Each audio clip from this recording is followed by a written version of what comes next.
Hi, true avatars, and welcome to your weekly queer video game podcast. This is episode 45, and I am your host, Zoe Wild. I am a transgender and bisexual woman, and my pronouns are she, her. Like the previous episode, this week is going to be a little different, as I'm still currently in the process of moving, so I'm way too busy to record a proper episode with news, queer game of the week, etc. Again, like last week, I apologize for this. Things, like I said, are wild here still, and so, I will be back next week to catch up with the news and everything else. In the meantime, however, this week, I've recorded a special discussion with Michael Pearce, the lead developer for the recently released Misc, A Tiny Tale. This interview was recorded on Wednesday, July 9th. This discussion was originally planned as a formal interview, but Michael and I have decided it would be fun to bring you, the listener, a more freeform discussion about the full game experience from the perspective of the developer. With that in mind, it is important to note that the discussion you're about to hear is full of spoilers. That is to say, it is a spoilercast. I encourage you to play the full game if you haven't already, and then return here afterwards for our discussion. Misc, A Tiny Tale is currently available on Steam and Nintendo Switch. And now, I'll begin the pre-recorded spoilercast. Hi, true avatars, and welcome to a very special segment of your queer video game podcast. I've been hyping up this game on the podcast for a long time. It's a 3D platforming collectathon that evokes the spirit of the N64 and GameCube eras. That's right, it's Misc, A Tiny Tale. And for a special deep dive, I am joined by the founder of Tinyware Games and the lead developer of Misc, A Tiny Tale, Michael Pearce. Michael Pearce is queer, from Australia, and goes by he, him pronouns. Hi, Michael. I am so thrilled to finally have you on the podcast. I'm so thrilled to be here. I'm very excited to talk about Misc, and I'm just thank you for playing the full game and enjoying it. No, thank you for the code. I was like, you sent out a tweet asking for video reviews, and I was like, well, I don't do video reviews anymore. I used to have a channel that I actually covered the game 3 years ago, when I first played the demo on Steam Deck, on my old Wild Zoe Appeared YouTube channel. Well before I knew anything about the devs, I was just like, this is a cute, platforming collectathon. I love it. I'm excited for the full release, and I followed it. And then I started the podcast, and I was really excited. I kept thinking about your game. I was following you on Twitter and Blue Sky, and I thought, you know what would be really cool is if this game was made by queer people. So I was like, you know what, let me just Google Misc, A Tiny Tale LGBT and see what comes up. And a Screen Rant article, or maybe it was Game Rant, came right up and said, yeah, all three of the devs are queer. And I was like, bingo, cha-ching, here we go. I need to get them on the podcast. At which point you probably received many messages from me asking you to come on. So no, and it was great because I feel like it's not super common. I mean, maybe more with indies, but just to be able to create a game from that kind of perspective, as queer as developers. And it was really something that wasn't intentional at all. We all just kind of got together, and then at one point we're like, hey, wait, we're all queer. We can actually put some of our experiences into this. So it was never anything that was, I guess, planned or, like I said, intentional at all. But I feel like it just worked out well, and I think part of it really serves the game's message. But I think it's also something that people can relate to, whether they're queer or not. And at any point in people's life, I feel like we all kind of grow up feeling different at one point. So I think it's really an important message. Oh no, every message in this game is so beautiful and so relevant to everything that's going on right now in general, just on Earth, not specifically politically, but just I think it's the kind of wholesome game we need right now. But before we get into our discussion, it's going to be a less formal interview than previous interviews I've done on the podcast, True Avatars. But I will just say that this segment will be, there will be spoilers. We're going to start off a little light on the spoilers, but as we get through the conversation, we're going to go through the story of the game. So if you haven't played the game yet, I do recommend you go pick up a copy as soon as possible, because you will not regret it. It is an amazing game. I don't rate games, but if I could, this would be a 10 out of 10. At least for the podcast. When I do Steam reviews, I rate them. But for the podcast, because I talked to all the devs and all my friends, I don't really like to stack and score games. It feels wrong to me, because then I would just give everything a 10 out of 10, and then it would feel biased too. But, I will say that this was a very special game, and you should go play it and then come back and listen to this episode. So, Michael, would you like me to begin, or would you like to begin? I'm okay either way, honestly. Well, let's talk about the characters, because I feel like that's where a lot of the queerness comes from too, and being different. And just, I really, really want to talk about Bag Boy, honestly, because he starts off as a supporting character, and he almost feels like he's in the periphery of the game because you're playing as Buddy the whole time. Right. Yeah, no, it was so interesting because like from the start of the development, he was always intended to be, I guess, like the main character of the game. So that's how like we always envisioned him, but we obviously knew that you would be playing as Buddy, and so like we really wanted to focus on his story. But with Buddy, he's definitely more of a sort of blank slate character. Like he's got some personality and stuff, and he's got some like internal thoughts, but he definitely like doesn't emote and have, I guess, problems like the other characters do. So he was a great way to kind of introduce people to the world and, you know, be there to kind of get you through your adventure and support and everything. But right from the get-go in the intro of the game, you see that Bag Boy's got this issue where, you know, he's feeling a bit like an outcast. He feels different. And he's kind of starting to struggle with that, you know, being in this village where everybody kind of sort of looks like Buddy. They all kind of look similar. And he's like kind of the only one that there with like, you know, this weird fat cat and like a giant bag on his head. So I feel like straight away you kind of see the start of that idea of, you know, feeling different and seeing how that's affecting him. Yeah, you mentioned that Buddy is kind of a blank slate. He has some thoughts. Every time he had kind of like because throughout the game, there's like some like internal thoughts that you indicate through the gray text. It's like a light gray to kind of tell the player that like this isn't being said out loud. It's kind of being thought by the character. And my first thought when Buddy has these kind of like sarcastic remarks and these thoughts is kind of like Link in Breath of the Wild. Because like Link is kind of a blank slate too, but if you look closely enough, there is some personality there. So I really like that you added that to Buddy as well. Definitely. And I think like, I mean, especially depending on which Link you're talking about, like Wind Waker Link's my favorite. Like he's so adorable and like, you know, that kind of like cheekiness is like definitely in there. And yeah, I feel like a lot of those internal thoughts that Buddy had is just like thoughts we had when like creating the dialogue or creating the characters. Especially like characters like in chapter 2 you meet like this flashlight character and she's like kind of crazy a little bit. And like Buddy's just like, oh, I guess the spores have gone to her head. So it was really fun to kind of like do that and create those moments with the character. Well, actually, I have two segues here, but I think I'm going to jump over to, because you mentioned chapter 2 and you mentioned these internal thoughts. There's one particular moment where you're going between two, they're kind of like beetles, almost like bug beetles, but they're robots. Right. They're like the two lifting bros, and you're like delivering love letters between the two of them. And at one point, Buddy's like, you're literally right next to each other. Why can't you just do this yourself? Yeah. But they were so cute. Oh my God. Because it's like the first moment in the game where like queerness really starts to show through. It's like very overt. Like here's these two gym bros. They're total dudes and, you know, they're best buds. They you know, shoulder bump each other, you know, but then you find out that there's just they're these two total sweethearts. And it melts your heart. Like you can't even be upset that you're like doing this like silly fetch quest, like running between them, like a almost Shakespearean kind of like go back and forth Romeo and Juliet kind of thing. Exactly. And like, you know, I absolutely love Atlas and Neptune. They're so fun to put together. And like, I just love this like contrasting idea of like these totally like stereotypically macho guys, and like they're just like all like, you know, gym bros, and they say like bro, and then just suddenly like they're totally in love with each other, and they've like been writing secret letters to each other, and Buddy's just kind of caught up in the mess of the two. So, you know, we had a lot of people that really loved those characters, and I really loved writing them and putting them together.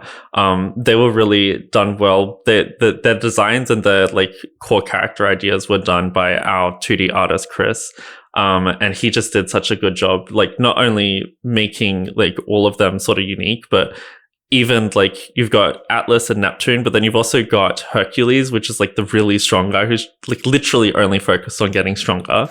And you can kind of see that like even though they're separate, they're all kind of like friends and kind of work as a team. So it was really fun. Yeah, and I like how Hercules is completely oblivious to the romance or the bromance, however you want to call it. He's just kind of like, we're here to get our gains, guys. Come on. Yeah, exactly. Well, speaking of the visuals, first off, the two, I like that there's the art, like the behind the scenes art assets that you can unlock as you play through the game. I 100%ed every level so I could see everything. But I want to talk about your inspiration and the team's inspiration because it really feels like a lost GameCube game. When I was playing this, like if I hadn't heard of this game and someone put it in my lap and said, "Hey, this is a remaster of a GameCube game from like 2002," I would have believed them. That's like the best compliment I can get. Because like, I mean, this game, I always say that's like kind of like an ultimate culmination of the games we grew up with. Like it's so inspired by that early 2000s era. There were so many games, especially in the GameCube, like obviously Chibi Robo, but also like, you know, Mario Sunshine, sort of like Banjo-Kazooie era stuff. Like it was just a total love letter to that era of gaming. And I feel like obviously the games landscape has changed so much in like the last 20 years. You know, platformers aren't as popular as they used to be.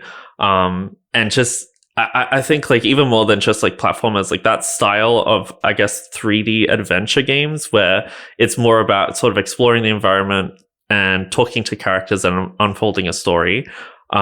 It's just not as common as it used to be. So I really wanted to try to bring that style back to where like it kind of fit in that era and fit naturally. And I think that's like why I'm so pleased that we're able to get it on a Nintendo console as well, because it just feels right at home.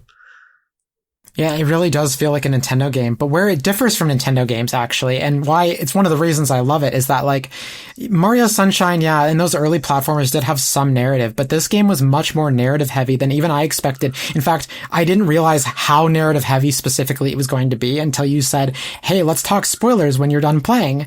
And I was like, it's a 3D platformer. What kind of spoilers could there be? Like, did I collected all the cogs? And then I was playing through the game and I was like, oh. And then at that point I was just like, I need to find all the cogs so I can find out what happens next, instead of, I want to find all the cogs so I can scratch the itch in my brain of doing a chore. Cause like the games you're inspired by really don't have much story. I think Mario Sunshine of all the Mario games is the one with the heaviest amount of narrative, but yeah. Yeah.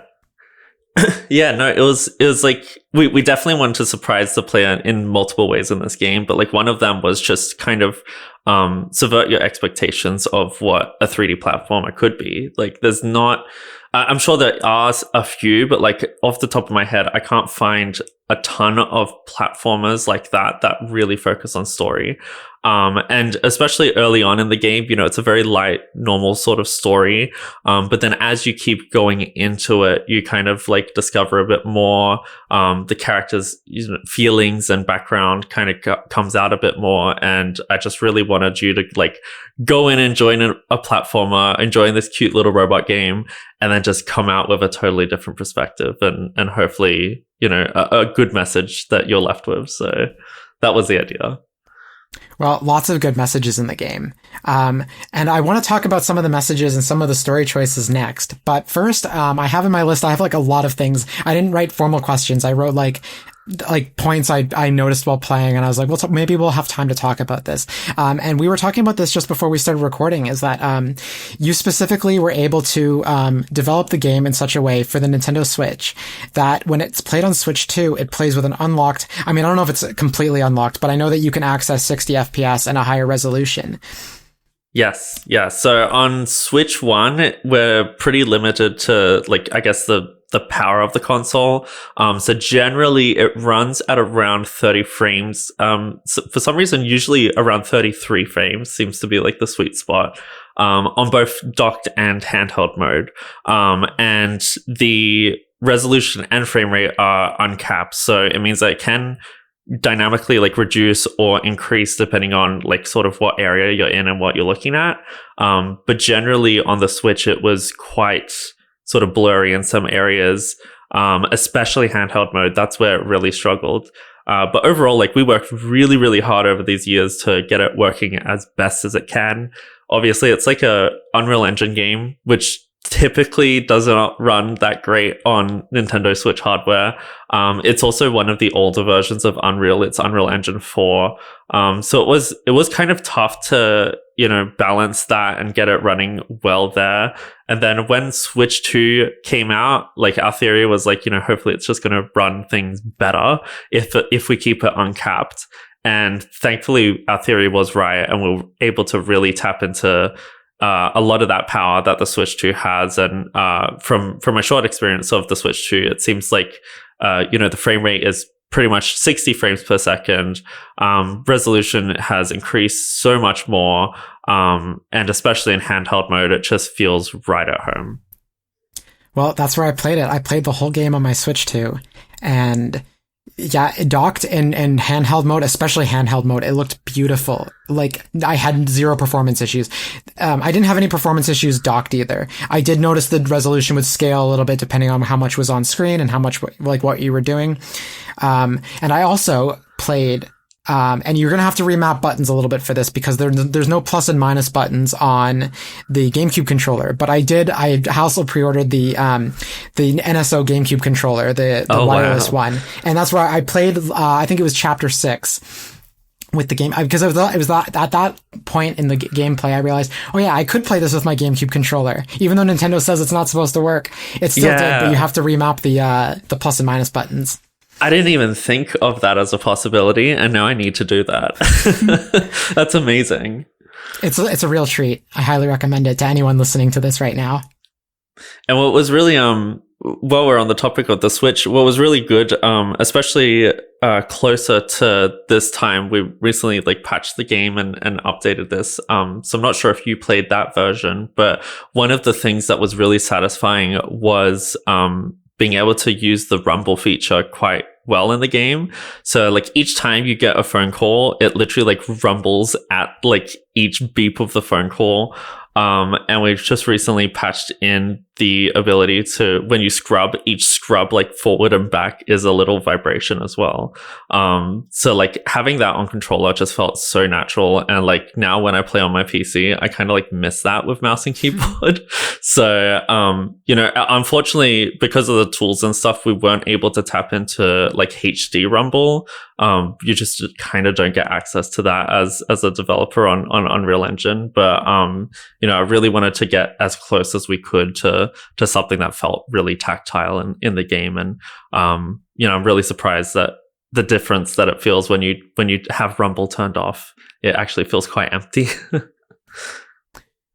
Well, let's change over now because we have a lot to talk about, and I want to get to the, every part of the game if possible in the 90 minutes we have together.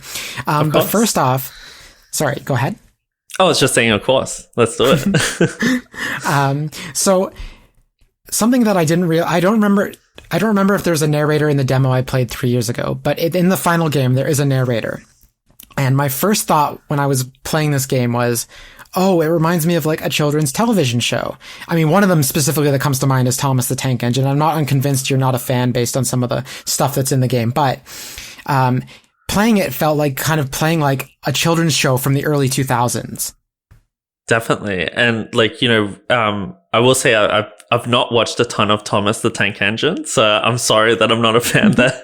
But especially those types of shows, I mean, those were the ones that we grew up with as well, and we really wanted to make the opening kind of feel like a little storybook, to be very reminiscent of stuff that maybe people around our age have grown up with. And more than anything, we really wanted it to feel like something that was introducing you to this little world and giving you some context outside of it. And then obviously, as you see later in the game, that sort of narrator actually ties into the story. And I think that was really fun to do as well. I found that, we'll talk about this a bit later on, but I found that very exciting. Anytime, well, I'll start with Sign Guy, because I just thought, when I played the demo back in 2022, I thought, oh, that's cute. There's someone signing the signs and helping this character along. But I thought it was just a clever little nod to yeah, someone's writing the signs, the signs you see in Mario games. What if someone signed their name at the end? And then as you're playing through the game, you're like, oh shit, that's a character in the game. Oh, there's a glimpse of that character. And then suddenly, next thing you know, you're meeting Captain Circuit. Exactly. Yeah, and it was just like we really wanted to play with a lot of stuff like that in the game where like a lot of things have more surprising context than you might expect. So, you've got the sign guy, which ends up being an actual character. You've got the narrator, which you eventually meet towards the end of the game. But even just little story things like, you in typical platformers, there's no explanation behind the collectibles, but this one, like, there's actually you visit the place where they're made, and like there's a bit of history and lore behind it. And so like I just really wanted to play on that idea of like typical gameplay sort of stuff that we're used to, and like actually giving it context within the world. And I find that was just so fun to like write about, and also like fun to explore in a story way.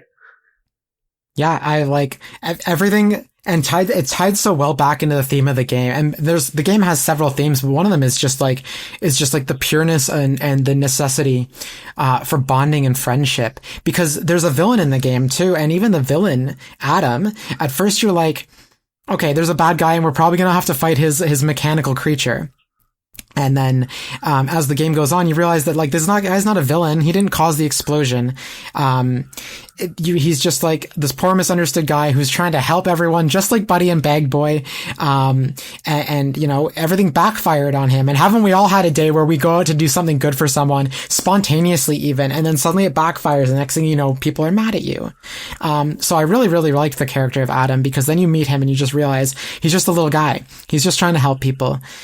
And then suddenly this character that you think is going to be like the Bowser of the game is suddenly your best friend. Absolutely. And like Adam, like he might be like one of my personal favorites. I relate to him so much because we kind of wrote him from a autistic perspective, to be honest. Like one of the things that I really struggle with often is just like going in with the best intentions, but for whatever reason, I accidentally end up offending someone, for example. And just like that experience, I really tried to write through this character and just show that like, even if someone might initially have a bad impression of you, that, that's not your intention, and that's just something that can sadly come off, with different people. So, yeah. Yeah, I think around every corner in the story, there's always something new to discover and a surprise. And it was never a surprise. Like, I mean, there were a few twists, don't get me wrong, but usually the twist was like, actually this thing that you thought was like an opposing force is actually just a misunderstood friend. And this character is here to help you, or this character isn't so bad. Like you go to the Sand Kingdom and there's this like evil cat that sits on a throne that you can't access. And then next thing you know, it's just, again, they're just trying to do the best for their people, And then suddenly, exactly. Sorry. And yeah, it was so fun to, give some context to these characters' stories. And I definitely tried to make it not necessarily like too much where everyone's actually good in the end. Like there are certain things in the game where, there are just like uncomfortable truths and that type of stuff. But I really wanted to give some more perspective on people's, I guess, intentions. Even if from the outside they might have seemed bad or there was something bad going on, by the end you kind of understood their perspective more, and that's really what this game's all about. Kind of being able to accept each other and really get into why we should help each other, and that we all have a voice. And it's not just about helping each other either. There's a beautiful and fun, and I didn't even realize actually until the end of the game, because I hadn't gone through. I was saving all the art stuff till the end, as kind of like a cherry on top, a treat, like a palate cleanser almost. So I didn't realize that when you make a difference, when you clean up something or you help someone, you get these little points that say difference made. And then I think my end total was somewhere above 3,000, and I 100%ed everything. So I assume there's a max score you can get, although I'm not 100% sure. But it's just, this whole game is about like treating the environment with respect, and even one line in the game is clean as you go. It encourages you to recycle, and then when you recycle, you get rewarded for it. If only it were that nice in real life too. Yeah, I know. I wish I had a recyclotron in real life. That'd be amazing. But yeah, like that was definitely a part of the themes of the game. You know, we went into every cornerstone of the game. We kind of had this like core, I guess, 3 pillars, and they were all around difference. So number 1 was just the difference that, you know, we all feel different. We all look different. So all of these characters are made of different miscellaneous items. They all have different stories. Number 2 was making a difference. So really trying to help each character do what you can to clean the environment and all that type of stuff. And number 3 was just really about trying to understand that, you know, these characters might feel different, might feel like they're not part of the rest of the world. And that was one of the reasons we named it Misc, miscellaneous, because it was like kind of a combination of characters that are made of miscellaneous items, but also characters that kind of felt miscellaneous at times. So I felt like a lot of that tied into the cleaning mechanic in the game. You know, you're really trying to make a difference, and visually as you go, you know, not only are these trash pieces and like piles of goo and stuff fun to clean, but they're also just something that you visually see a difference that you've made in the environment. You can see that it's cleaner. You've got that kind of meter that like reaches 100%, and it just becomes like this satisfying act of kindness. Very satisfying until you're at 97% and you don't know what leaf or little patch of snow or sand that you missed. That's why we added the radar at the last minute. You can talk to the recyclotron, and like you kind of have to admit that you're cheating. So I was just like, you know, I wanted an option for people to have that if they really wanted to get that 100% but couldn't. Because I'll be honest, like there were times even during development where I was like, where did I put that last bit? And it's always like the smallest little scrap of paper or something tucked away in a corner. So, you know, especially a game that I really want people to 100%, I wanted them to be able to achieve that. So, yeah.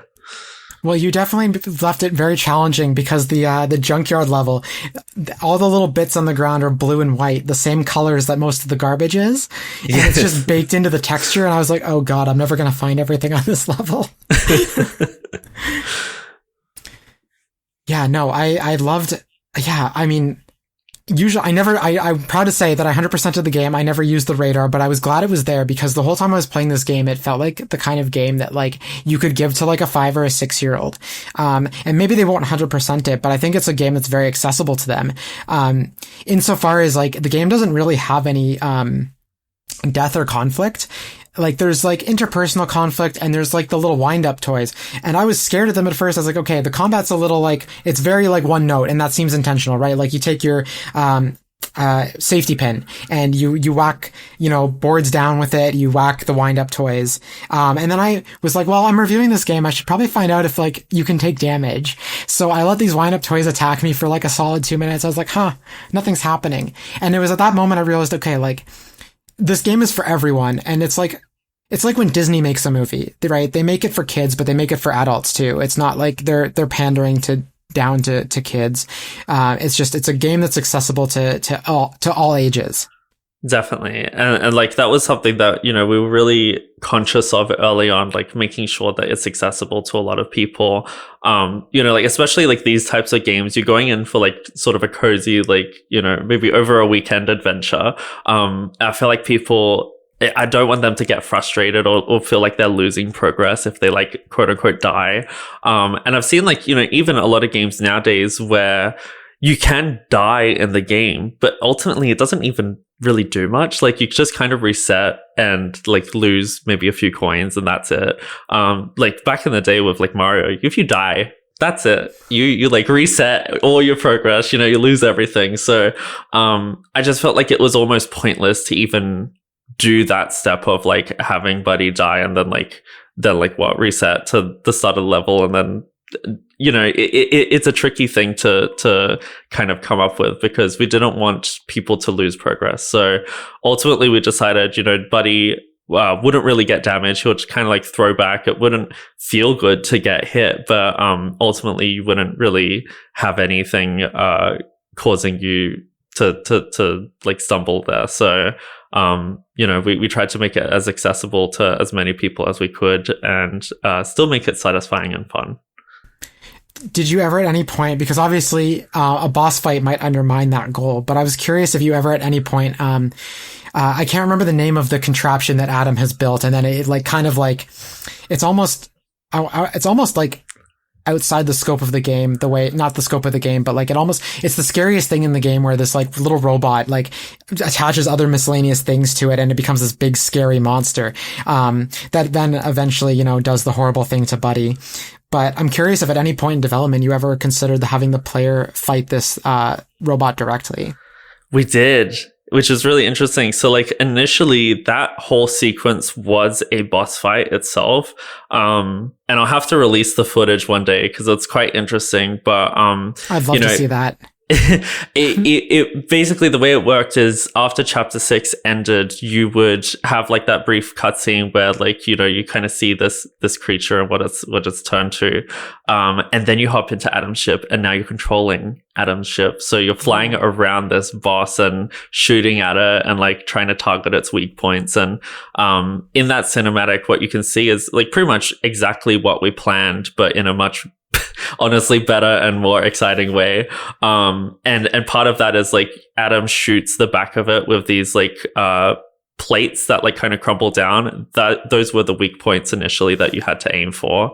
But one of the reasons we got rid of it in the final product was sort of two reasons. One was one that affects a lot of development time, and it just wasn't really in our scope because it was very complex to put together.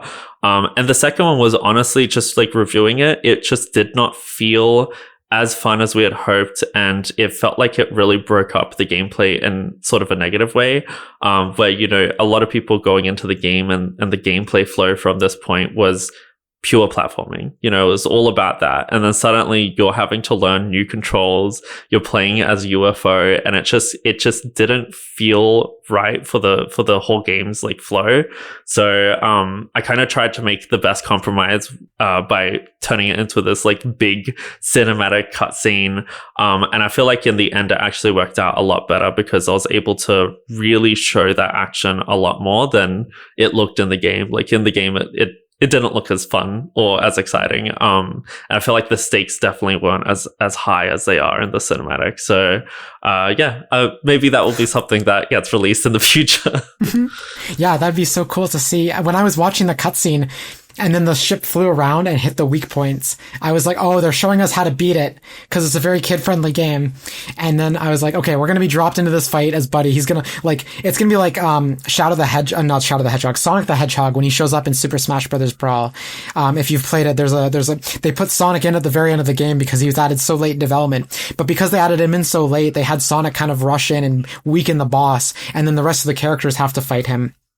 And I was thinking like, okay, Adam's going to weaken him, and then we're going to get thrown in there for like a Pac-Man World 2 style boss fight where we just like do something very simple to weaken the boss. And then next thing I knew, the cutscene kept going, and then that you like nuked Buddy from orbit. Poor Buddy got his entire insides shot right out and killed. And I was like, you just killed the main character.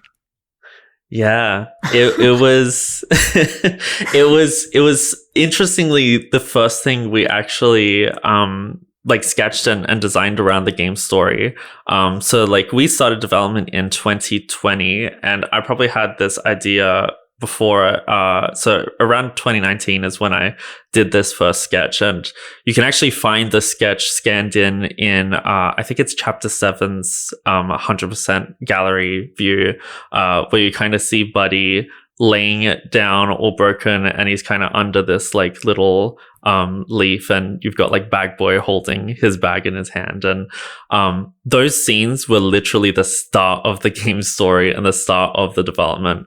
So it's really interesting to see that. Obviously we went into it with this idea of being able to play as this character, and eventually that character shutting down and you having to confront your like internal enemies and play as that other character as well. And so yeah, it was so tough to actually make that scene in the cinematic, like I really wanted to balance it between something that would shock players and something that would be, suddenly much more sort of violent than you would expect in the rest of the game, but also give it the respect that it deserved, where it wasn't just purposely graphic. Obviously, they're robots, like there's nothing visually going to be like bloody or anything, but we still wanted it to have very much of an impact, and we wanted it to be something that would really make you continue and play Chapter 7. And then Chapter 7, the cinematic there is something that I'm just like the most proud of in the whole game. Just the amount of technical stuff I had to learn just to get like the rain working well, for example, in that scene. And obviously we have our incredible music that's done by Bernard and our singer Rame as well. Like that was just the amount of times we cried during that was just so many. So that was cried just a bunch too, if that helps. Oh, good. Our aim for this game was like make people cry. So, it was so incredible. And, I tried to do it in a respectful way that it really felt like this character was losing someone close to him. And he kind of used that courage to, show a side of himself that he's never shown before, really step up and try to do what he can to save him, because he kind of already got saved by this character as well. So yeah, it was really, really shocking, but it fit the story, but it was so shocking. It was like, it'd be like if you were playing Mario Sunshine, and then as you climb up the volcano, Bowser nukes Mario from orbit, burns him alive, and then with some lava or whatever, and then you're playing as Luigi. I was pretty sad when Flood was supposedly going to die, so. Oh, yeah. But they never take Flood away from you in the gameplay. You completely changed it up. You were more brave than Nintendo ever was. Yeah, no, we really wanted to do something special, and one of the reasons we got you to play as Bag Boy as well is because he does play ever so slightly different. It's not enough that I think most people will hugely notice the difference but by that point in the game, we kind of take the training wheels off. You don't have the hover ability that you have as Buddy, so your jumps are a bit more purposeful and weighty. You're also a little bit faster, which just helps getting around a bit more. But the main difference with Bag Boy is we really wanted to give him a voice. And so every interaction you see, he's actually directly talking to the characters.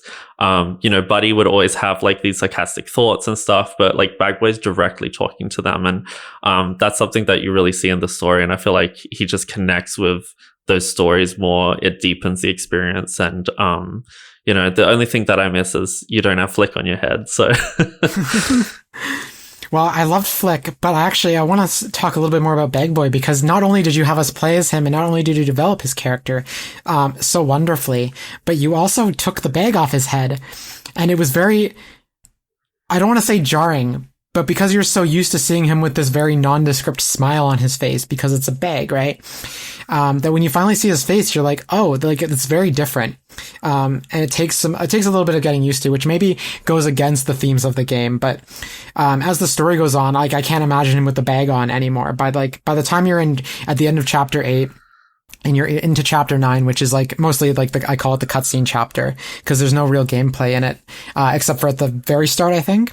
But at that point, once you're so used to his face and playing through the game with his and playing through those chapters with his face, that like, when he shows Buddy the bag to kind of bring him out of his, forgetfulness, his amnesia, it feels almost wrong that he has the bag still. Yeah, no, and it was kind of like that experience with us as well, because for the longest time, like we had a rough idea of what he looked like under the bag, but it went through so many different changes. Like there's some design drafts and stuff in our gallery images as well, but it was really tough because I really wanted to get his face right. And like at one point it was even like going to be sort of more reminiscent of like a skull as well. Like there was so many different ideas that we had. So we initially just designed him with this bag and kind of left that to later parts in the development. But definitely took some getting used to seeing him run around without a bag, especially because it's such a big bag. Like it almost feels like his head shrunk a little bit. Yeah. So it was really interesting to put that together. From a design perspective, it was really important as well, because with Bag Boy, unlike Buddy, are kind of like a vehicle. You've got this like wheel, so it's a lot harder to visually see movement. Because everything's kind of like the silhouette is static. So one of the things we did is like add that little sort of plant that comes out of his head to visualize movement. So like as you're running, it kind of like goes back. If you're falling, it like flaps in the wind, and all that type of stuff was really purposefully designed to kind of make it feel better for the gameplay. But yeah, no, it was so fun putting together his look, and he's a very brave character to take that bag off. Like one of my personal favorite details is the bag from the rain kind of melts the ink a bit and turns his happy face into a sad face, and it's just like makes me cry. Yeah. I at first I was like, I don't know if I want to play as Big Boy. I'm so used to Buddy. But by the end, I was like, obviously I wanted to save Buddy, but I was like, I hope the game doesn't end with like a level where you play as Buddy. I was like, I feel like Big Boy has earned his denouement almost, and then I want to talk about Flick a little bit because whoever the inspiration behind Flick is clear that you either have a cat or you have pets or at least one kind of pet. Cause like every pet I've ever had is very food motivated. And when I give them a voice in my own head, it's very much like Flick. It's very sarcastic. Even my leopard gecko, who's so sweet and kind and like, doesn't do anything to anybody, wouldn't hurt a fly. Actually, that's not true. She would hurt a fly, because those are her food. But anyway, the point here I'm making is that, like, whenever I visualize her picture her voice in my head, it's usually sarcastic, like, give me worms, bitch. Like, come on, feed me. Same with my ex's turtle. I just got a dog too, and she's very food motivated. So I very enjoyed every comment that Flick made about food because it felt very accurate to every pet I've ever had. 100%. I mean, I grew up with having cats, and specifically Flick. He's based off my parents' cat, who's like exactly like Flick. Like we literally modeled him after him. So like I basically like traced his face as a 3D model. So yeah, the original cat that he's based off is called Ducky, and he is like such a sweetheart. He's so lovely, but he is absolutely obsessed with food in every way. And interestingly, the voice for him is actually voiced by our cat. Her name is Pity, and we like shook a bag of treats and recorded her meows, and that's literally what you hear in the game for Flick's voice. So same with the dog that you meet in chapter 1. That little dog there is actually our Chihuahua as well, Jelly. So it was really fun to like kind of put them into the game, and Flick as a companion is so fun to have around for Bag Boy, and we wanted to give him a little bit of an interesting story, some interesting lore there as well. Actually, I was just about to use that exact word to say, like, yeah, because Flick has psychic powers. We don't really know. I mean, I think we can assume in the lore too, just like in general lore about the game, is like a long time ago, humans, we did something to ourselves as humans, like the path we're on now, maybe even. It feels almost like the game is almost looking to the future, is that humans build these robots, and then these robots survive us. It never feels like these robots maybe, not oppressed is the right word, but, well, yeah, I guess oppressed and took over and destroyed us. It doesn't feel like that. It feels like we created robots and we were still met our own demise, and the robots were left to clean up the planet and to take care of it. And they don't know why they're there either. It almost feels a little bit like Wall-E, especially with all the cleaning stuff going on. I'm curious, like, what your inspiration was for such a post-apocalyptic, like, such a dark kind of backstory that's not really there, but kind of hinted at. Yeah, we grew up with similar films like Wall-E, and absolutely love that film so much. But honestly, the world itself and like the kind of deeper lore in the history of the game was honestly inspired more by Pikmin in a way. So like I absolutely love Pikmin. I've always been fascinated with Nintendo's vagueness with their world, where it's like clearly Earth. It's clearly like after humans have gone, but you don't really know what happened. And like you can only kind of assume that the creatures that you see there are like kind of, I guess, like mutations of what's been left on Earth. Like there's very similar things to animals and insects and bugs. But they're all a bit different and they're all a bit alien. So we kind of had that same approach with Misc, where like I guess the only thing remaining are these little robots. They're kind of bug sized as well. And one of the cool thing is, like, they all are sort of innocent. They don't understand what the items are around them. So, like, you know, as you pick up the objects for each character, you'll see like they all have like weird different names that aren't like what they're actually called. Some characters will use things like a cheese grater as like, you know, a house and all that stuff. So in terms of like the humans like kind of disappearing, like, yeah, it's definitely we've left it vague on purpose because we kind of want players to have their own little theories and stuff. But you know, humans have gone pretty much to the same path that we're going on right now. And, you know, just definitely like, you know, greed and stuff is in there. And then what's left is just this world of robots that are left behind. And, you know, it was just so fun to put that contrast where you're just like, oh, like running around a happy little world. But it's like, okay, but where is everyone? Like, what is this place? And, one of the fun things that we really wanted to do towards the end is like finally you're able to explore like something that's so familiar to us, a human house. So I really wanted to put that in there. And yeah, it was just really fun to kind of come up with the lore of this game. Well, let's talk about then, because Proto, who is the giant, the human-sized robot that you meet towards the end of the game, and it turns out he's the narrator. And not only is he the narrator, but you find out that he's like he's almost chronicling Buddy and Bag Boy's adventure as the game that you're playing. It's almost like you're reading a book, like you said earlier. But when you finally do meet Proto, he kind of explains like, okay, there were humans here, and he uses the word humans, and he's like, I don't really fully understand what happened to them. I think it's very funny when he says there's no record of exactly what happened to them at the end. And it's like, well, of course there isn't. He wouldn't know that, of course, but you know, if we're not here to document our demise, like, you know, like we can't document our own demise, so to speak.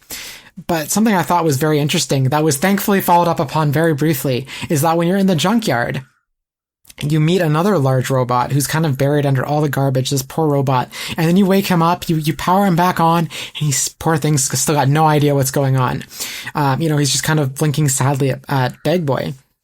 And then in the credits, thankfully, I was like, are they going to follow up on that? Because at one point, Bag Boy says, well, we're going to have to get you some help. And maybe Bag Boy even says something in the house as well.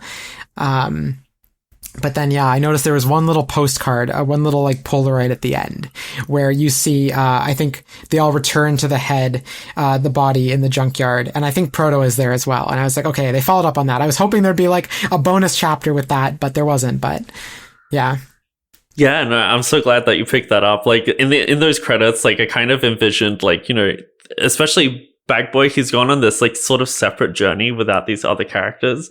And throughout it, he's like kind of like, you know, oh, I wish Circuit could see this, or like, oh, I wonder what Flick would think of this. So I wanted to follow up on those chapters in the credits with kind of like what happens after that adventure.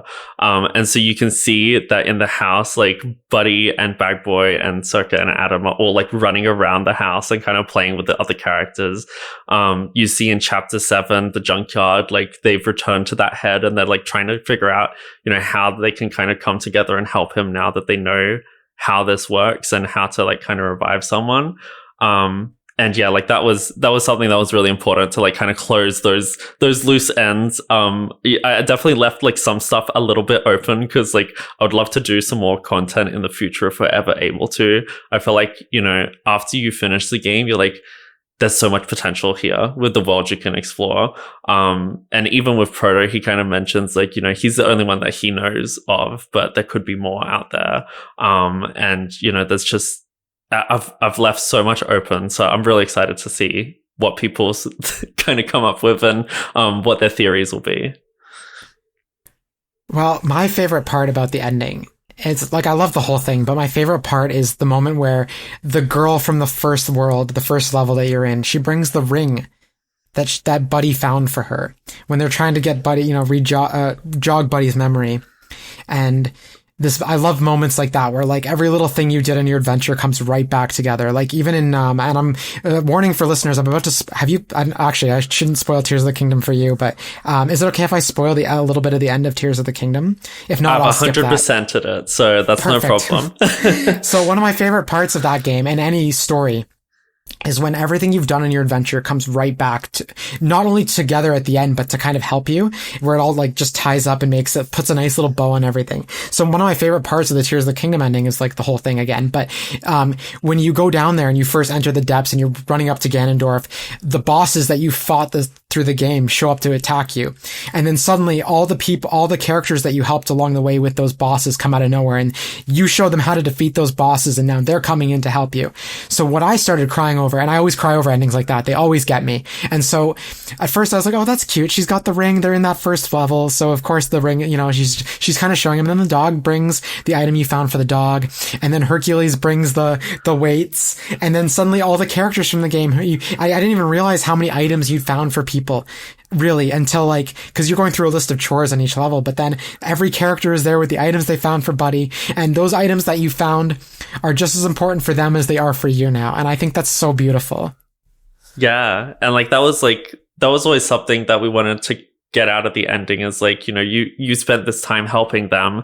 Now it's kind of their turn to kind of help you and use their miscellaneous items to jog your memory. And that was just like something that was really important to like get right. I think it's kind of funny that like technically it's possible to not get that ring for Daisy and still get that same ending. What happens if you don't find the ring? Yeah, you still get the same ending. I guess she found it on her own. But like we really tried to get it. It's something that especially a lot of players like that's the most likely first item they're gonna get. So I think it was really important. I had to bring the dog back. Like I was like, we need to get them back in and giving something. And I think it was so cute to have that little moment with the characters. And yeah, I love that scene, and I love how it was, especially like the music in there. Like Bernard did such an incredible job, like hitting all the right notes. And the first time like we watched that together, I just like bawled my eyes out when like Daisy started to come into the scene and the music came on. Well, let's talk about the music, because the music is beautiful and wonderful and so fucking good. It's so amazing. I know you've made a very cozy and wholesome game, so dropping an F-bomb to describe it is probably not what you're looking for, but I really loved the music. I spent, it was very late when we were messaging last night to schedule, but I realized I stayed up till 2 a.m. Toronto time listening to Raim's music. Right. Cause I was very curious if like all her, is it Rhyme? No, it's Raim. That's okay. Correct. And yeah, I think both Bernard and Raim did such a beautiful, amazing job. And every time there was a song on, some context here for listeners, my partner and I broke up, but we're still currently living together while we both look for new places. But when I was playing the game, she kept coming into the room just like to listen to the music because it was so powerful. And it was also it was another reason why I was wondering if you were inspired by Thomas the Tank Engine, because it felt like a song you might hear in a children's show like Thomas the Tank Engine as well. Right. Yeah, no, it was such a incredible opportunity to like collaborate with Raim. And she like we did all those 3 songs in the game really early on. So I think this was like maybe 2021 or 2022. Because obviously we knew like the story beats and everything by then. So we kind of pitched together like what those core emotions were back then. But we didn't know exactly like how it would play out. She didn't have necessarily a ton of visuals to work with. So she did just like such an incredible job, like working on so little, but like doing so much of it. And then the way it worked is she basically did the, I guess, acoustic version of these songs, where there were very minimal instruments, really focused on the story, the lyrics and the vocals. And then later in development, when we got to the end of the game, that's when Bernard came in and like really mixed together the vocals, fully orchestrated the backing to be the same like style and everything with the rest of the music. And I just thought like it flowed so well. It fits so good with the rest of the music. And I feel like when these songs come in, the game just feels like it's like time to listen up and to get, like this is an important moment. And so like we used them in our important moments in the game. The first time you hear it officially is after you help the band members in chapter 5.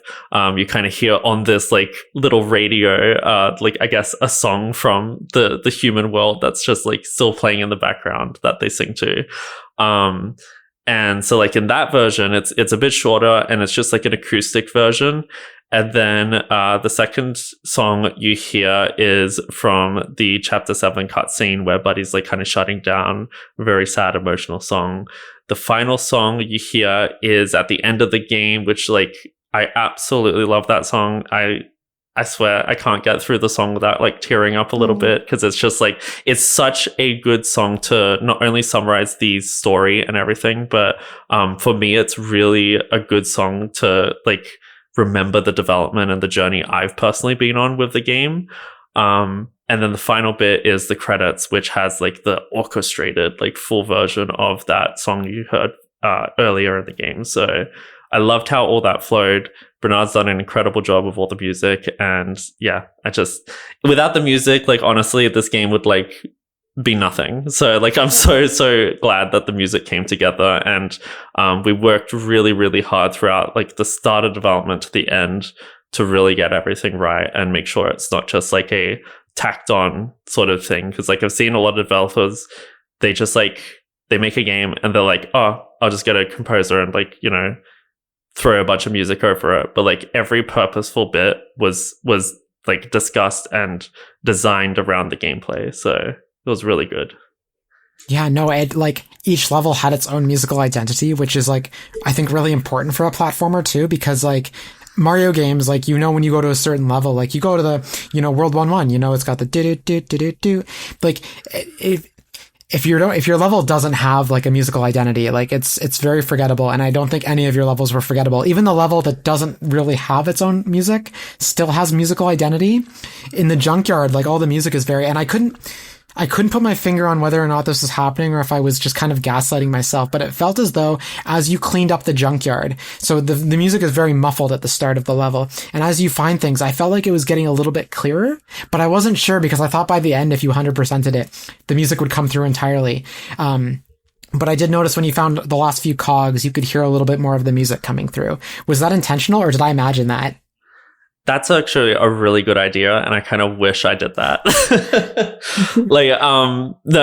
So in the game, like nothing like that necessarily happens, but the music does frequently kind of go in and out of distortion as it plays.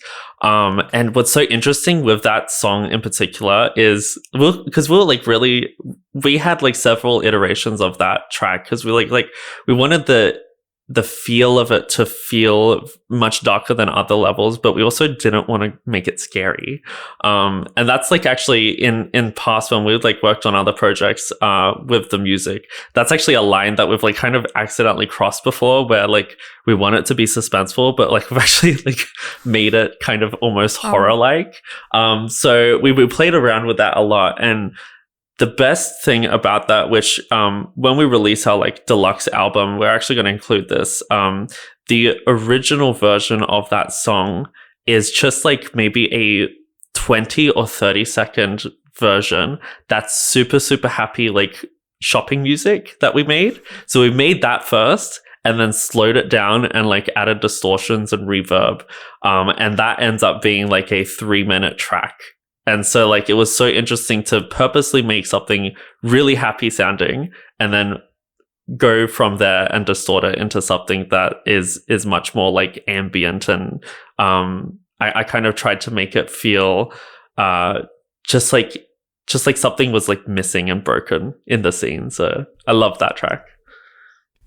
Yeah, I loved every piece of music. I think the sign of a great song for any kind of level is because if you get stuck on a level, you're going to be hearing it.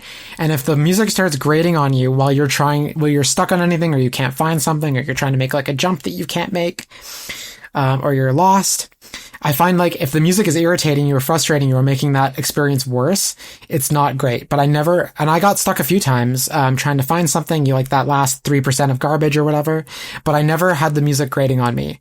That's not to say like it shouldn't grate on you, but it can't, like, it was also good. But yeah, I never found it like, and I think my favorite of all the background tracks was probably the first level, mainly because I recognized it probably like subconsciously from playing the original demo. Because when I played the original demo, actually, back in 2022, I think it was for Steam Next Fest, my partner at the time actually took my Steam Deck away to play the second level. So I never actually got to play it because when I went back to go try it again, Steam Next Fest was over and I believe the demo was no longer up at the time. So, right. Anyway. Yeah. No, it was so fascinating, especially like, I mean, back from that like demo, I think the game's changed so much. Like you said, I'm not even sure if we included the cinematic in that original demo, but way back in early development, closer to 2020, we actually had like a sort of placeholder voice actor for our intro cinematics, and you can probably find that on some of like the older trailers around that time as well. But we were able to work with someone locally that I know to do all the voice acting for the narrator and the proto character. And it was just, yeah, like I've recently gone back to like look at footage of that. I was like, I didn't realize how dark the game looked. Like it's just like got no like color or like vibrancy, and I've really worked hard in making it feel polished and lively in every corner. Yeah, I felt the way I don't know how much changed between those two the demo and the full game, but it felt like a very polished version of what I had played before. And to be honest, at the time, I thought it was already polished. I was like, why isn't the game done yet? I want to play it. Yeah, it definitely took a long time. So like we've been working on this for now over 5 years. And for some context, you know, initially I was working on this game just like in my spare time. Like this was all just a project we kind of did for fun. Never expected it to be ported to the Switch or you know, be as big as it was. But then around, I think 2023 is when the time that we really started to take it more seriously. We were able to apply for funding through the government over here in Australia. So we were successful in getting 2 grants, one from the state government and one from the federal government. And so because of that, I was able to leave my job at the time and focus on the game full time. And just That's like amazing. work on it for, you know, 2 years and make this like my dream job. And it was just, it was so incredible to work on that. And like a lot of that was actually put back into the game in some of the stories. Like one of the characters in particular in chapter 5, you've got like this, sort of, I can't remember what instrument they are, but like they keep talking about like how, you know, they've made it in the band and they're really like happy to be here, but at the same time they kind of feel guilty because they're thinking of like, you know, what's next. Like I finally got like my dream thing, but then like, you know, is it am I a bad person for like thinking about like the future, or like you know, once that's your new normal, like then what? So I put a lot of those emotions that I kind of felt like getting those grants and like working at this job to kind of put into this character and put into the story. And I think it was so interesting to put so many stories from our lives into these characters. It really shows. I think this game comes from the heart in every aspect of it. And I think a lot of people are going to respond to it. I know you're getting great reception. I think I've seen articles on Nintendo Life. I think even IGN maybe had an article as well. I think the game is going to get a lot of attention. And I think like most platformers, myself included, I'm not a platformer, but most fans of platformers are going to be asking for a physical copy of this. I think this game is going to be one that a lot of people are talking about. And I think, like I said, you're going to have people begging for a physical copy on Switch for their collection. So I already have so often, like that's probably the most common thing I get messaged is like, hey, I really want this game, but I won't buy it unless it's a physical copy. And like I'm fully behind them too. Like I want this as a physical copy more than anyone as well. Sadly, the reality of it is it's just extremely expensive for indie developers, especially on Nintendo. There's like minimum orders in like, you know, the thousands, and like just the scale of like how to do that and everything. Like even if you go through a third party publisher or anything, it's just it's just so unfeasible. And that's why for a lot of indie games, you only see the most successful get like these very, very limited releases. So, you know, if things turn out well, I'd love to have the opportunity to do that in the future. I really want a physical copy of myself as well. But you know, at the moment we sadly can't do that, but it's definitely in the back of my mind. So I'll keep fighting to get it. Well, like, I mean, I can't speak for everyone else, but I have a feeling you're going to get the question a lot more as the game releases and people discover it. And it'll be purely out of love for the game too, because it's just, like, I can tell that everything in this game came from the human heart. And I think it makes it really special. Something that maybe came from the heart in a different way, though, and this is probably the last big thing that I have on my list here that I haven't really asked you about, but we've kind of skated around it a little bit, is the secret levels. I think they have a specific name in the game, but I've likened them to the Super Mario Sunshine secret levels, where in Mario Sunshine specifically, you lose your flood pack and you don't have it's just pure platforming. You still have all your abilities in these secret levels, but each level has one level where Gusette, depending on which level it is. I want to ask about Gusette as well, but we'll get there. First off, I want to ask about the secret levels, because at one point, I think you posted either a Mario Sunshine clip on Twitter, or you posted a clip of your secret level with a reference to Mario Sunshine. And I thought to myself, like, yeah, I can see exactly what you did here. Oh yeah, like they were 100% inspired by those secret levels. Those, like, I wanted the fun of the secret levels without the absolute like bane of the secret levels in Mario Sunshine, because those kill me so badly. But you know, like it very clearly, especially from chapter 2, you got like these rotating blocks that are very similar. And you know, we really wanted to have a part of the game that platforming fans specifically could really use like Buddy's full features and really challenge themselves. And it was really tough because like initially a lot of those challenges were like way too hard. Like we had to really pull back on them, and we still wanted to, of course, make it accessible to people, but we still wanted it to be something that would feel like a bit of a fun change of pace throughout the level. Because, you know, the rest of the levels, they're a lot more open, they're a lot more forgiving, and, you know, you obviously don't have to do it in one try. So, it was fun to kind of have that, break up the pace of the gameplay. And Gus, his design and everything was actually done by my partner. And, you know, like he loves raccoons, and like he put this character together and like put this little like story about like, you know, he's just like trying to challenge people with like stuff made out of trash, and like it's all in an underground sewer. So that was really fun to put together, and like I absolutely love Gus. We've actually got like a 3D printed model of him on my desk right now. He's just kind of like staring at me in his little pipe. So that was really fun to put together. And Gusette, interestingly, was a last minute addition. We literally had to patch her in because we had this idea of like, you know, like Gus throughout the game, he's like always forgetting like your name and everything, and then you kind of feel like maybe he's like smarter than he's like letting off to be.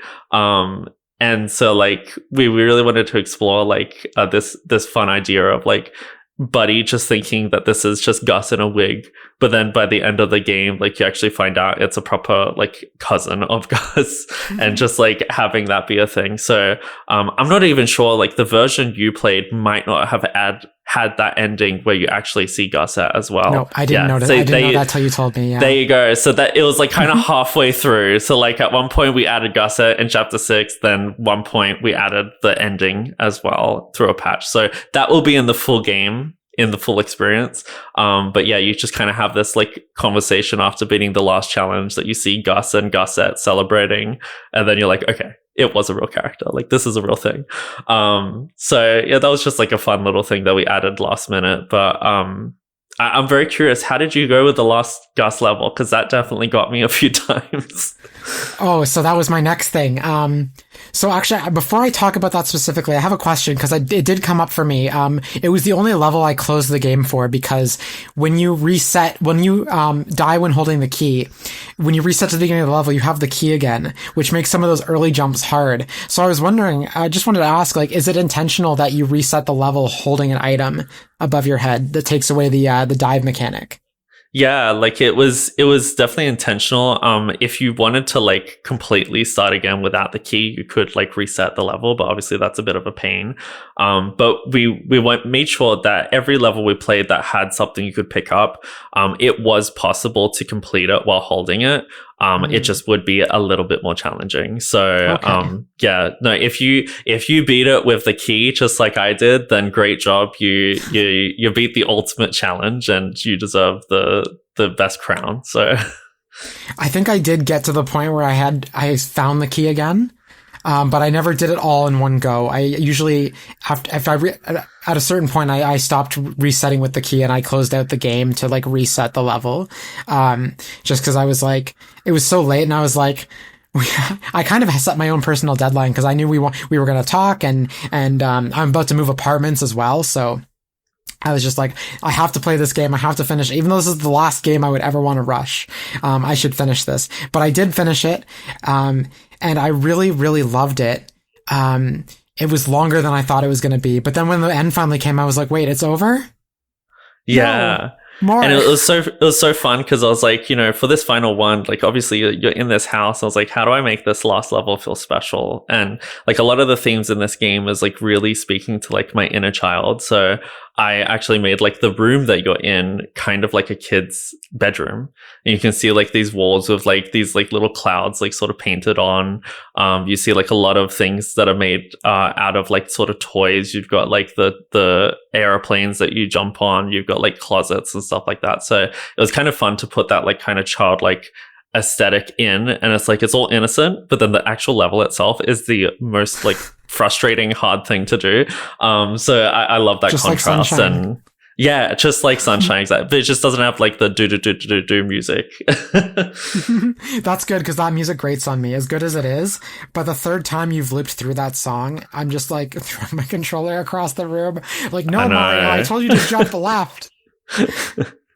But yeah, no, it was really fun, especially like I think at that point you've kind of played chapter 7 as well, so you're a lot more used to how Bag Boy controls and how his like runs and jumps kind of feel.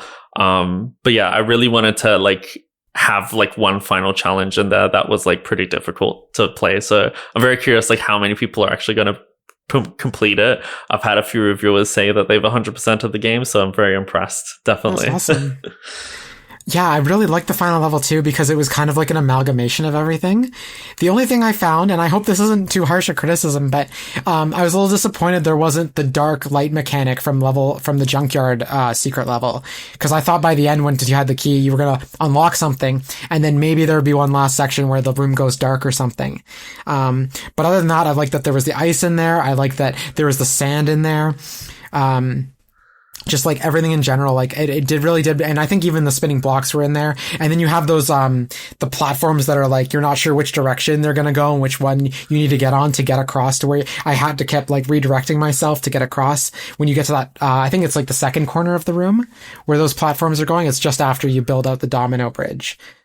Yeah, that was really fun. And like I tried to put as many as mechanics as you could from the original Trials in there. And yeah, that's a great idea. I wish I had that idea for the dark section, because like that was probably one of my personal favorite like mix up sort of mechanics in chapter 7, where you're just like suddenly in this dark room and you have to like make your way through this maze, and then you eventually get to the end and it all lights up and you can see everything. And I love that also like the little like nods in this game where, you know, to these characters, they don't understand what's like toxic. Obviously they're robots, but like there's so many things that like are obviously bad for them. Like in chapter 2, you got Lena, who's just like living in an oil barrel. You've got in chapter 7, like you're scrubbing away acid and goo. And you know, like you're carrying this like big glowing rock, and it's just like probably totally toxic. So I love that. It's a funny thing to love, but I do like those details in the game for sure. Actually, speaking of secret levels and the dark light level, I didn't realize, because I think, I don't know if it was just like a bug or if I just wasn't close enough to it, because I was like trying to swat away the walls that you can break down. And the first couple of times I swatted at them with the safety pin, it didn't work. I don't know if I was just not close enough or I didn't hit the right spot, because eventually I did it and it worked. But for the first few attempts, I was jumping, and it's possible to do it. I was jumping around them to get through the level. I was like, oh wow, you really won't want me to go through this path. Okay, I'm gonna make this really hard jump, and it's possible to do it. I found the exact spot to get past that first wall that breaks down. And I was like, if you just jump it right at the right platform that's slightly higher than the other one, at the very corner of it, and then you like hold your jump for as long as you can, and then as long as you can, and then you dive at I don't actually know, you can't dive. So I was like, you just make it, and I was like, okay. And then I got there, and then I got to the next one that I could jump around. And just when I got to the third one, I was like, I can't jump around this. And I was like, okay, we're going to put this down and we're going to go see if we can beat the walls down. And I was like, oh, they do.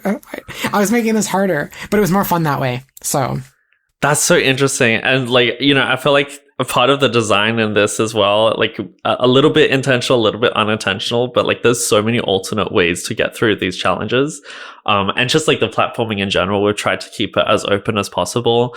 I've seen people play at like conventions and stuff and just like blow my mind with like the little secrets that they like kind of unlock themselves and like the way that you can kind of skip through things. And I'm really excited to see, like once this is in the hands of like speedrunners, especially like just going through the game and like using Buddy's maneuvers in unique ways and Bag Boy's maneuvers. So no, that's fascinating. I love that.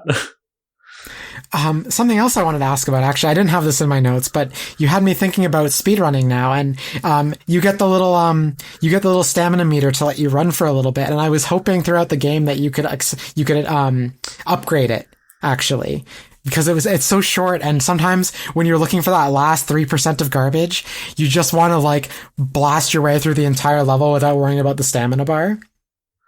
Yeah, like the stamina bar was added pretty late into development because it just felt like it was sort of needed to speed up the pace of things. But I found it so interesting to play with because when I'm running through the game, like obviously I'm very familiar with the controls and everything. And the best way to maximize that stamina bar is to actually utilize your jumps. Because as long as you're holding down the sprint button and then you jump and you're like sort of hovering from that, you will kind of continue that speeded momentum. And while you're in the air, that stamina bar builds again. So if you can, I'm sure like speedrunners will kind of use that to their advantage by like kind of running and then getting close to where it's about to, run out and then jumping and then using that time to jump to recharge their bar and kind of like go through that. And that's what I've done, like, especially when you're like going through the race in chapter 4, like that is the best way to get like the best time. So I'm very curious what the best time will be. Well, mine, I just barely completed that. I'm kind of embarrassed to say I didn't discover that you could kind of cheat it with the jumps until I was in the final chapter when it didn't matter as much. Right. Yeah. No, it's really interesting. And like, I feel like Buddy, he kind of plays like no character that I've really controlled before in a platformer where, he is exceptionally floaty, but like it's kind of by design. And if you're really careful about it, the way that you can utilize your jumps to get distance is really impressive. Like you can go quite far if you really hold off. And we kind of designed his jumps in mind with patience. Like you get the most distance by not using your second jump straight away. Yeah, it was really fun kind of like pushing it to the limit and finding out how much you can like, because like you also have to worry about the arc in the jump too. Like there's the distance, but then like if the platform you're jumping to is a little bit higher, you don't want to. And then there's also like the bouncing where like certain bounces count as your jump. So, and actually, sometimes I forgot about the dive, but when I was on the playground level, so chapter 5, I guess, with the song, the first time the song shows up, there's the symbols that you're jumping across, and you bounce off them. And so I noticed that if I bounced from the very edge of the symbol, I didn't get the second jump. So I had to like time everything perfectly to get across. And then I was like, I made the whole thing without using the dive. And then I had to go back up because I fell at another point. And I was like, oh yeah, I have the dive mechanic too. I keep forgetting about that. I love the dive. Like, the dive to me was straight up inspired by Super Mario Sunshine's dive, which is so like used across so many like speed runs. And it's just it was so good to like have, I guess, something to do as you're like kind of going through the level. That was also another reason we added the sprint mechanic as well. It's just like, it's something else to do. Like, you're going through a big like sprint to your goal, but like you kind of want to play with something in the meantime. And yeah, like it was really interesting, like trying to balance things where like, you know, some of those jumps you kind of have to like jump again and like let your second jump, I guess, like regenerate for you to be able to do it again. And yeah, I loved like running across the instruments in chapter 5. That was really, really fun to put together. Yeah, it was so cute, and I like all the noises everything made. And there is actually one other thing. We're almost out of time here. I'm going to open it up to anything you might want to say that we didn't touch on, but I wanted to ask about one piece of art that you don't unlock till the very end of the game, which is fitting that we're talking about it at the very end of the episode. You drew all the characters as humans, and I thought it was very, very charming and very, very accurate to see them all as people. Yeah, so Chris always had like this idea of how they looked as humans, and one of the way that came out is a few years ago for April Fools, we actually said like, oh, April Fools, they're actually all humans, and so like we kind of like drew them, but at the time he only drew, I think it was Buddy and Bag Boy, and I loved like the way he interpreted the characters, especially like I never kind of even thought about it, but like the fact that Bag Boy would be like an amputee, for example. Like I just never really had that in my head. And it was so interesting to see them as real people. And I feel like he did like their costumes and the designs so well, and definitely wanted to include that in there. Another one you see is, as I mentioned earlier, is like we actually got some of these characters 3D printed. So we got we've got Gus in his pipe, and then we've also got Buddy. And then Chris, when he initially designed Captain Circuit, he actually did so by making him out of real objects first. So that's where you can see like he's like put him together with like a little cape and a light and like all these little like bendy pipes and stuff. And it was just so cool to like actually try making a character physically in the real world with miscellaneous items, and then from there build it in the game as something that's in this universe. So I loved how all of that came out. Yeah, I think maybe even it was last night, so at this point my brain would have been completely fried. But is Captain Circuit in the background of one of your one of your interviews way before the game came out? It's possible he was like in a drawing, because like the little posters, like the sort of like propaganda, like wanted posters of Adam, we actually had them printed out for one of our booths in an event over here in Perth. So like I usually have those in the background of my videos and like pin them up. So that's possible that it would be there. Yeah, you wouldn't know it. Like, you wouldn't know this character is a spoiler, like, looking at just, like, if you didn't know Sign Guy was a character, you wouldn't clue in, like, oh, this, like, superhero-looking character is clearly related to this. Like, you don't know it's a spoiler until you've played the game. But I thought it was very interesting that I caught him somewhere. Again, my brain was very fried last night. I stayed up listening to the music, and I was like, I have to go to bed. But... yeah, no, I loved everything about this game. I may or may not continue to occasionally ask about the physical copy status, but I loved every minute of this game. It was so fun. My favorite thing about it was just like every evening opening up the game and playing through one of the levels. It was like the perfect cozy vibe. I knew that, like, again, aside from that 3% of trash, like, you're always just like, where is it? And then you find it, though. It's so satisfying. But just playing through the whole level and just like, it's almost like doing chores for fun. You just get to like scratch your brain in that way. And then also on top of it, like, you go for the collectathon, you stay for this wholesome, amazing story. And then suddenly at the end of each chapter, in the beginning of the next one, you're like roped into another twist, another level of the narrative where you're just like farther than any Mario game's ever going to go. And all you're like kind of signing up for is just like, I want to play a 2000s era like platforming game. And then here you are with this like wholesome story, and you're crying, and you feel so happy at the end. I think you've put together something, you and your team have put together something very, very special. And I'm so excited for the world to be able to play this, because it was such a treat being able to play it early. It's been such a treat being able to talk to you, and our communication over the last few months. Yeah, I just think Misc: A Tiny Tale is super special. And I think I've said the word special 100 times now, but I really loved it. I really, thank you really so loved much. Honestly, like, thank you. And like, you know, the ultimate thing that I wanted this game to have an impact on it is just like people enjoying it, taking away an important message from the game. You know, ever since the start of this game, I really wanted it to be something that people could come away from and understand that no matter how different they feel, that they deserve to be in the world.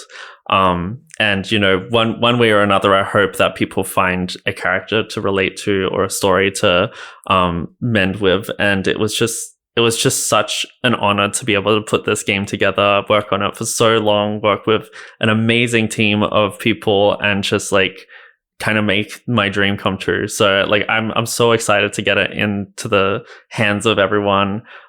We have like reviews coming out soon as well. Like tomorrow at the time of this recording, we've got our like big Nintendo Life review, which is terrifying. I'm so scared. But I'm also so excited. The performance section is going to be good on it. I promise you that.